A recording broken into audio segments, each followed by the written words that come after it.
Good morning. Myself, Dr. Mahesh Misra, Assistant Professor of Physics, Rajrishi Government Autonomous College, Alwar. आज जो अपन class लेके चल रहे हैं बीएससी पार्ट सेकेंड ईयर की है। बुक का नाम है electronics and solid state devices, जो कि पेपर थर्ड है। पेपर इस थर्ड के फर्स्ट यूनिट का जो टॉपिक है सर्किट एनालिसिस, उसी के बारे में आज अपन चर्चा करेंगे। आगे बढ़ने से पहले अपन सिलेबस की चर्चा कर लेते हैं कि आपका जो ये पेपर है 34 मार्क्स का होता है। इसकी जो यूनिट फर्स्ट है उसमें नेटवर्क, जिसको जालक अपन कहते हैं, loop and nodal equations, DC AC circuits, Kirchhoff's law, 4 terminal network, ampere volt conversion, hybrid parameters and the network theorems. आज अपन जो ले रहे हैं उसमें किरचॉफ्स लॉ, सर्किट एनालिसिस एवं जालक से संबंधित कुछ इम्पोर्टेंट परिभाषाएं लेके चल रहे हैं। वैसे तो आपको पता है इलेक्ट्रॉनिक्स की जब अपन बात करते हैं तो उसमें सर्किट्स आते हैं, परिपथ आते हैं। परिपथ क्या होता है? इलेक्ट्रॉनिक्स के विभिन्न अवयव, जैसे अपन के प्रतिरोध, संधारित्र, प्रेरकत्व, बैटरी, कुंजी, ये सभी परिपथ के अवयव होते हैं। जब इनको सभी को मिला के एक क्लोज परिपथ बनाएं, सभी को अपन कहें कि इनको एक वायर से बांध दें, बीच में कुंजी लगा दें, तो अपने पास ये परिपथ बनता है। अभी परिपथ भी है जो अपन कहें कि ये परिपथ सक्रिय परिपथ होगा या निष्क्रिय परिपथ होगा, एक्टिव परिपथ होगा या पैसिव परिपथ होगा, वो डिपेंड ये करेगा कि क्या इसमें अपन ने बैटरी लगाई है, क्या इस सर्किट्स में इलेक्ट्रोमैग्नेटिक फोर्स है क्या। तो जो विभिन्न अवयव हैं, इन विभिन्न अवयवों से जो अपने पास एक परिपथ बनता है उसको अपन कह सकते हैं कि वो एक्टिव परिपथ भी हो सकता है और पैसिव परिपथ भी हो सकता है। अपने पास तो है नेटवर्क, जाल। नेटवर्क क्या होता है अपन चर्चा करें कि परिपथ एक नहीं, परिपथ अपन बहुत सारे लें, 2 या 2 से अधिक परिपथ लें, उनका जो समूह जो बनेगा अपने पास एक जाल की भांति होगा, एक कॉम्प्लिकेटेड सर्किट होगा। इस कॉम्प्लिकेटेड सर्किट को अपन जाल कहते हैं या नेटवर्क कहते हैं। ये नेटवर्क, ये जाल लीनियर रैखिक भी हो सकता है, नॉन लीनियर अरैखिक भी हो सकता है, डिपेंड परिपथ के ऊपर करेगा। तो इसमें जो इलेक्ट्रॉनिक डिवाइसेज है और सर्किट एनालिसिस है, तो सर्किट एनालिसिस क्या होता है? परिपथ का विश्लेषण करना। विश्लेषण का मतलब जो भी कॉम्प्लिकेटेड सर्किट बनते हैं, जिसको नेटवर्क कह रहे हैं, जाल कह रहे हैं, उस जाल के किसी परिपथ के किसी अवयव से धारा या वोल्टता का मान ज्ञात करना ही परिपथ का विश्लेषण कहलाता है। अब विश्लेषण इतना इजी नहीं होता। किस प्रकार से इसका विश्लेषण करते हैं? कुछ फिजिसिस्ट ने कुछ नियम्स दिए, और नियमों के आधार पर परिपथ के किसी अवयव से बहने वाली धारा का मान ज्ञात कर सकते हैं, उसके सिरों पर वोल्टता का मान ज्ञात कर सकते हैं। जब अपने पास नेटवर्क की बात करेंगे या कॉम्प्लिकेटेड सर्किट्स की बात करेंगे तो थोड़ा मुश्किल हो जाता है कि किस प्रकार से अपन किसी भी अवयव में धारा का मान ज्ञात करें। सामान्यतः जो सर्किट रहता है उसमें तो इजीली रूप से धारा का मान अपन ज्ञात कर सकते हैं, प्रतिरोध के सिरों पर वोल्टता का मान ज्ञात कर सकते हैं ओम के नियम के द्वारा। लेकिन जब नेटवर्क में अपने पास होता है तो प्रॉब्लम्स आती है। तो पूरा जो अपने पास विश्लेषण है वो इसी के ऊपर आधारित है। तो इसको समझने के लिए जब अपने पास एक नेटवर्क बन जाता है, कॉम्प्लिकेटेड सर्किट बन जाता है विद्युत परिपथ, किस प्रकार से उसका एनालिसिस करें, तो इसलिए कुछ डेफिनेशंस आई। जैसे अपन कहेंगे चतुर टर्मिनल जाल, 4 टर्मिनल नेटवर्क। ये क्या होता है? यानी कि 4 टर्मिनल होते हैं। सामान्यतः रूप से मैं आपको बताना चाहूँगा कि इलेक्ट्रॉनिक्स में किसी भी परिपथ के 2 इनपुट टर्मिनल होते हैं, 2 आउटपुट टर्मिनल होते हैं। यह आवश्यक होता है उसकी प्रॉपर्टीज जानने के लिए। अब 4 टर्मिनल किसी परिपथ में होते हैं तो उसको चतुर टर्मिनल परिपथ कहते हैं। अब कोई भी कॉम्प्लिकेटेड सर्किट है उसको अपन उसके इक्विवेलेंट मान सकते हैं 4 टर्मिनल नेटवर्क के। यानी कोई भी कॉम्प्लिकेटेड सर्किट और अपन कहें कि नेटवर्क एक चतुर टर्मिनल जाल के तुल्य होता है। अब ये चतुर टर्मिनल जाल को 3 टर्मिनल भी बना सकते हैं। जैसे अपन फिगर बी में देख रहे हैं कि अपन ने 2 सिरों को कॉमन कर दिया, 1 और 2 को कॉमन करने के बाद अपने पास ये 3 टर्मिनल नेटवर्क कहलाएगा। उसी प्रकार से इसको 2 टर्मिनल में भी कन्वर्ट कर सकते हैं। 2 सिरों को अपन उपनिष्ठ कर दें इनपुट आउटपुट को तो 2 टर्मिनल नेटवर्क बन जाता है, जैसा कि फिगर सी में है। फिगर ए में आप देख रहे हैं चतुर टर्मिनल जाल जिसके 4 टर्मिनल हैं, 1 2 1 2।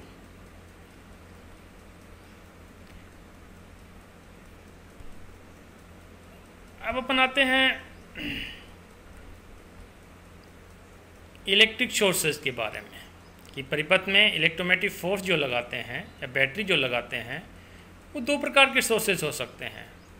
एक अपने पास है वोल्टेज सोर्स, एक अपने पास है करंट सोर्स।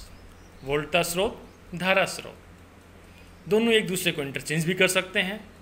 वोल्टा स्रोत यानी कि जिसे वोल्टा प्राप्त करती हैं, धारा स्रोत जिसे धारा प्राप्त होती है। अब आता है कि आइडियल वोल्टेज सोर्स क्या होता है, तो उसके लिए आवश्यक है कि उसके श्रेणी क्रम में जो रेजिस्टेंस इम्पीडेंस जुड़ा रहता है, इम्पीडेंस और रेजिस्टेंस जिसको मैं बता रहा हूँ प्रतिरोध, कि इम्पीडेंस का मैग्नीट्यूड भी अपने पास क्या प्रतिरोध है, तो आइडियल रूप से इसका मान बहुत कम रहता है। तो अपन कैसे वोल्टेज सोर्स है। इसी प्रकार से आगे अपन करंट सोर्स की बात करें जिससे करंट प्राप्त होती है। इसमें पैरेलल क्रम में रेजिस्टेंस जुड़ा रहता है, जैसा आप पहले 12वीं क्लास में पढ़ चुके होंगे। फिर 3rd नंबर पे आती है लीनियर इम्पीडेंस, रैखिक प्रतिबाधा। सबसे पहले तो प्रतिबाधा क्या होती है, जैसा मैंने चर्चा आपसे की कि प्रतिबाधा एक प्रतिरोध की तरह से है, लेकिन इसका मान फेज पे भी डिपेंड करता है, कला के ऊपर भी निर्भर करता है। अब रैखिक प्रतिबाधा, रैखिक यानी कि रैखिक ग्राफ आना चाहिए। रैखिक किसके मध्य आना चाहिए? ओम के नियम से अपन कहें कि जब वोल्टेज और आई के मध्य जो ग्राफ अपने पास बिल्कुल सीधा आता है, रैखिक आता है, तो अपन कहते हैं कि वहाँ जो प्रतिरोध निकलता है, जो प्रतिबाधा निकलती है, वो लीनियर इम्पीडेंस होगी। उदाहरण के लिए रेजिस्टेंस की प्रतिबाधा जिसको आर अपन कह रहे हैं लीनियर होती है। उसी प्रकार से इंडक्टेंस की और कैपेसिटेंस की प्रतिबाधा भी अपने पास क्या है, लीनियर होती है। लेकिन जब बात अपन डायोड की करें या ट्रायोड की करें या ट्रांजिस्टर की बात करें, तो आपने देखा होगा कि सेमीकंडक्टर के लिए जब वी और आई में अपन ग्राफ खींचते हैं तो वो रैखिक नहीं होता। अदरवाइज में अपन जब देखते हैं ग्राफ तो अपने को एक एक्सपोनेंशियल टाइप दिखता है, यानी कि वो ग्राफ अपने पास रैखिक नहीं होता, अर्थात प्रतिबाधा लीनियर प्रतिबाधा नहीं होती, वो अपने पास अरैखिक प्रतिबाधा होती है। इसी प्रकार से नेक्स्ट आता है बाइलीनियर इम्पीडेंस, द्विपार्श्विक प्रतिबाधा। अब ये द्विपार्श्विक क्या होती है? ये इसमें डायरेक्शन को अपन कंसीडर करते हैं। मान लो कोई प्रतिरोध आर है, पहले अपन देख रहे हैं उसके करंट की डायरेक्शन एक्स एक्सिस में है, उसकी प्रतिबाधा का मान ज्ञात किया। फिर करंट की डायरेक्शन अपन ने चेंज कर दी, अब माना कि करंट अपने पास -x डायरेक्शन में फ्लो होती है, तो प्रतिबाधा का मान ज्ञात करते हैं। अगर दोनों केसेस में प्रतिबाधा का मान समान आता है तो अपन कहेंगे कि वो प्रतिबाधा द्विपार्श्विक प्रतिबाधा होती है। अगर प्रतिबाधा में चेंज आता है तो वो प्रतिबाधा द्विपार्श्विक प्रतिबाधा नहीं होती। उदाहरण के लिए प्रतिरोध, प्रेरकत्व, संधारित्र, इनकी जो प्रतिबाधा होती है द्विपार्श्विक प्रतिबाधा होती है, जबकि डायोड, ट्रायोड ट्रांजिस्टर की प्रतिबाधाएं द्विपार्श्विक नहीं होती, क्योंकि जब धारा की दिशा का मान परिवर्तित किया जाता है तो प्रतिबाधा का मान भी परिवर्तित होता है। इसके बाद नेक्स्ट फोर्थ पॉइंट पे आ रहा है ब्रांच। ब्रांच यानी कि शाखा।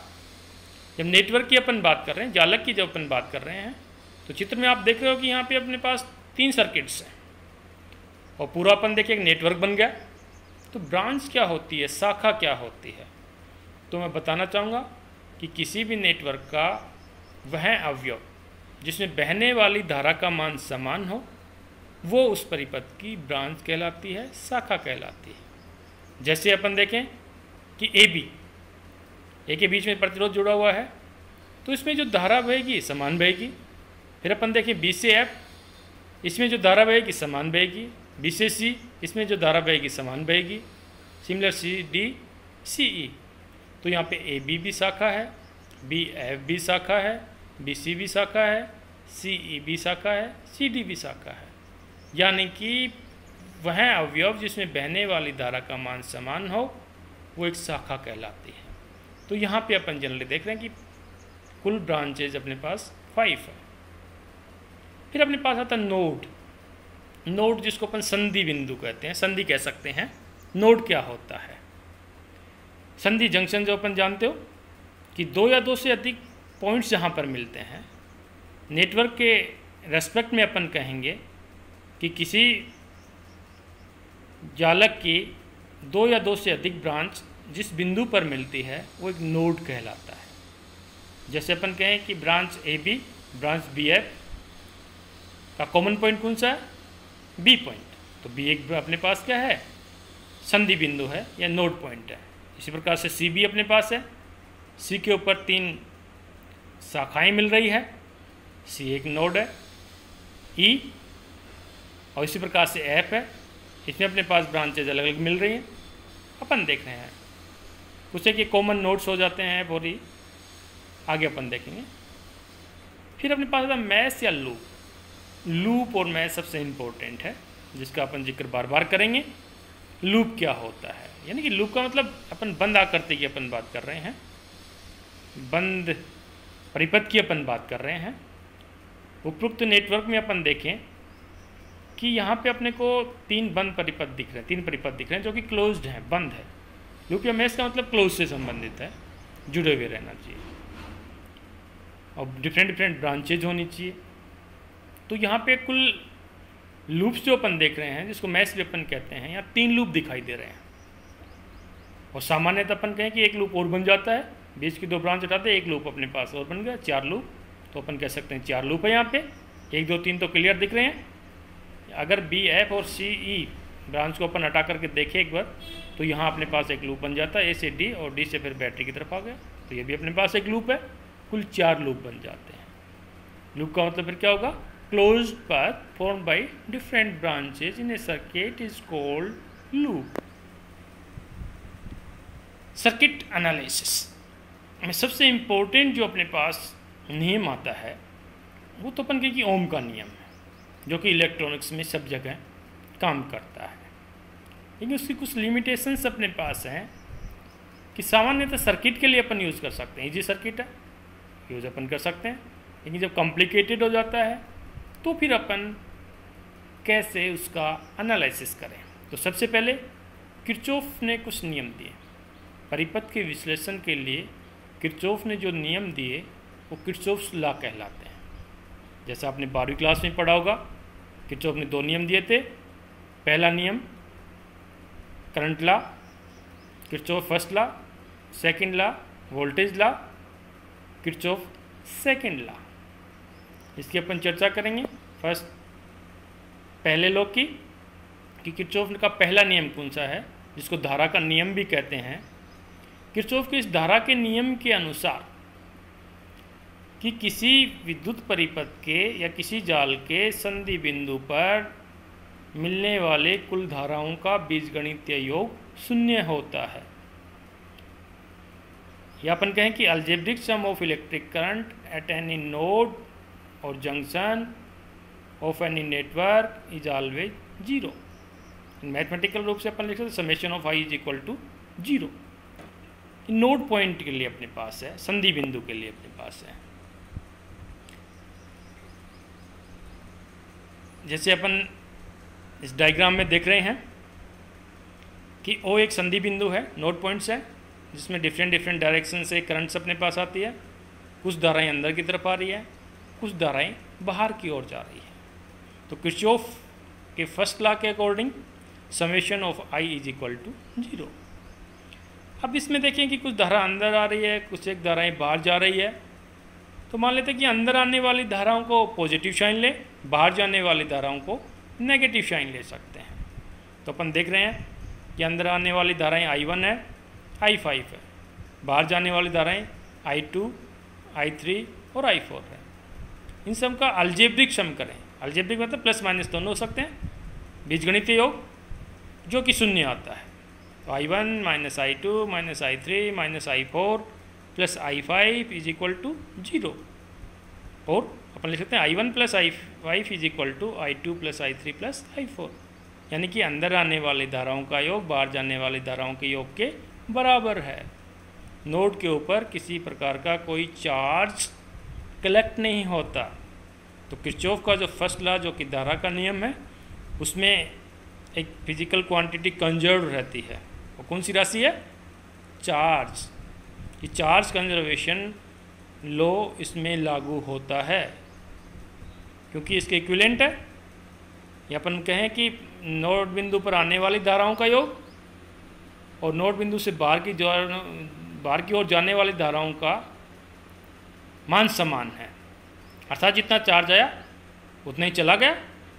नोड बिंदु के ऊपर कोई चार्ज नहीं है, इसलिए यहाँ पे आवेश का संरक्षण का नियम लागू होता है। इसी प्रकार से अपन आगे बढ़ें।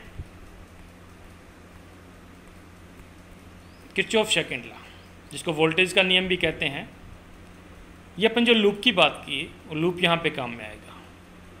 कि किसी परिपथ में अपन देख रहे हैं, जो कि नेटवर्क की बात करेंगे, जालक की बात करेंगे, कि जालक के क्लोज्ड लूप में धारा की दिशा के अकॉर्डिंग कुल वोल्टता का बीजगणितीय योग शून्य होता है।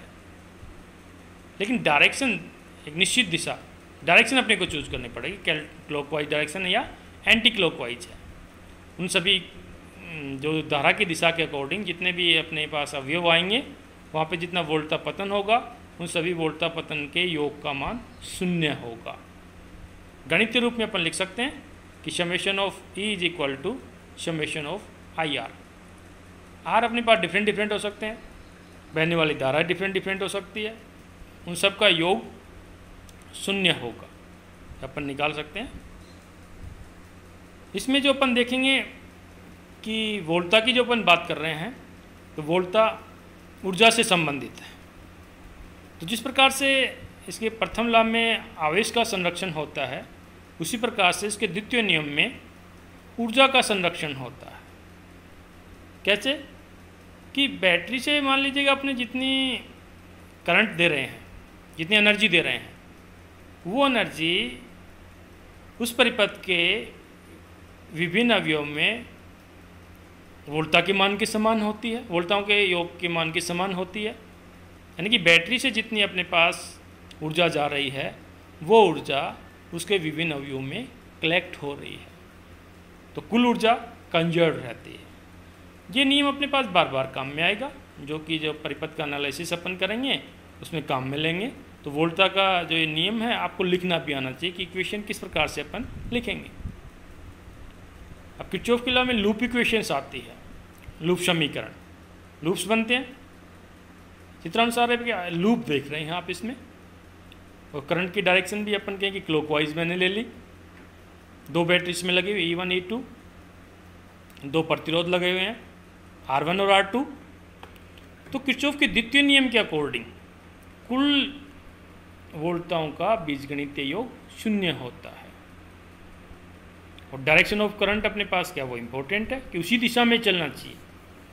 जैसे ठीक है, E1 से अपने पास करंट यहाँ से निकल रही है, R1 के सिरों पे अपन देखें वहाँ पे वोल्टता पतन V1 है, R2 के सिरों पर V2 है, फिर अपने पास सेकेंड बैटरी E2 लगी हुई है। लेकिन अपन ने तो डायरेक्शन ले ली E1 से E2 की तरफ, तो डायरेक्शन का ध्यान रखना है।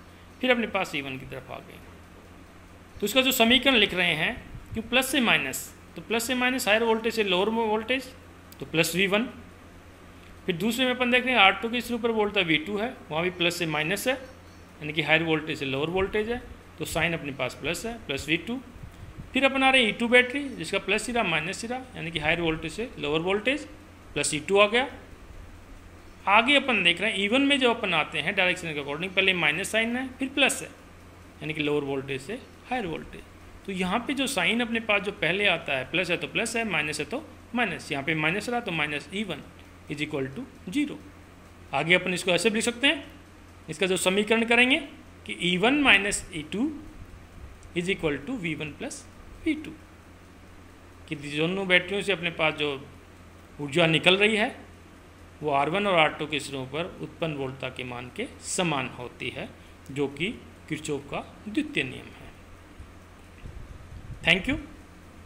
आगे इसी प्रकार से अपन चर्चा करते रहेंगे और आप लोगों को आगे जो एनालिसिस के लिए थ्योरम्स आएगी उसकी चर्चा करेंगे।